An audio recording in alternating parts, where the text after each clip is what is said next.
What's up guys, welcome back to another episode, and today's video we're going to be talking about the best sports for linemen.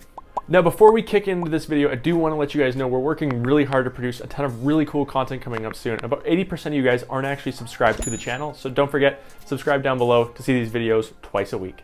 Okay, now first off, with a video like this, I am not a personal trainer or certified in any way. However, in my professional life, I am a researcher, and that is all I claim to be, is that I go out, I do the digging, I look for the research, and I look for the findings and ways to back it up, and then I present that information to you guys. Now, through my research, I found 6 key areas that you're gonna wanna work on in the off season, and you're gonna wanna try to improve. Okay, number 1 is going to be your footwork. Now, everyone knows when you're playing on the O-line and D-line, you have to have tremendously good footwork for keeping your balance, staying upright, working on all these different steps. So we need something that's going to help us improve our footwork and our feet speed. Number 2 is going to be our hand-eye coordination. Everyone knows when you're hitting something, you have to see what you're hitting.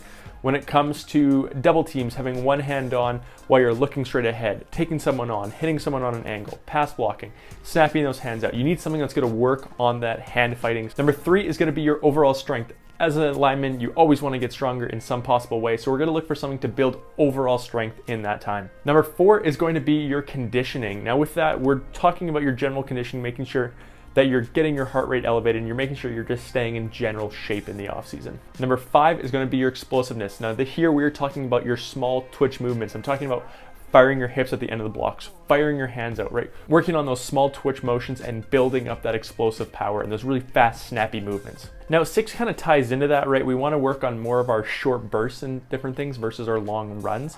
As an O-lineman, it doesn't help you if you're going to be going out and running 200-yard jogs. It's just not going to have any benefit versus 5 to 10-yard sprints. So it's one thing you do want to consider as well, is that short burst versus long run mindset. Okay, so now that we know the general things that we're going to want to work on throughout the offseason, let's talk about the different sports that might incorporate those. Now, the one people always talk about with offensive linemen, which I'm not 100% sold on it, is going to be wrestling. And wrestling is a good way to start to learn your body and learn about the impact of you doing things versus someone else doing something to you. So wrestling does have a lot of benefits to it.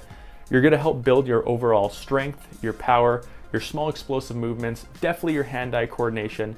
So it does check a lot of those boxes. Another good thing is you're getting really intense bursts of energy where you're going to burn a lot of calories at once. So wrestling is a fantastic one to look into. Okay, number 2 is going to be track and field. Now, if you remember earlier, I talked about short bursts versus long runs, right? So not everything in track and field is going to be applicable to you.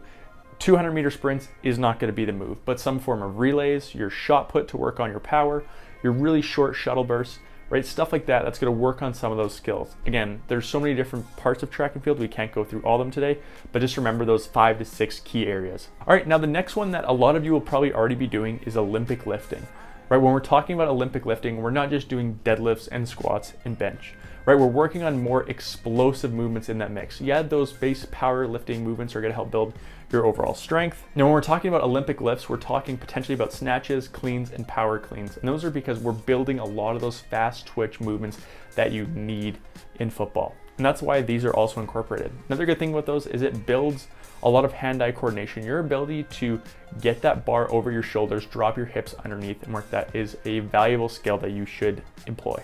Last one is going to be the wild card. We're talking boxing. So when I was going through this, I was trying to figure out like what hits all these boxes, right? And I was like, okay, wrestling hits most of them, maybe not as much about like the hand fighting and stuff as others. Olympic lifting, everyone knows about that for it. Track and field athletes, general athletes all do track and field in the off season. But I was like, what hits every single box? Boxing.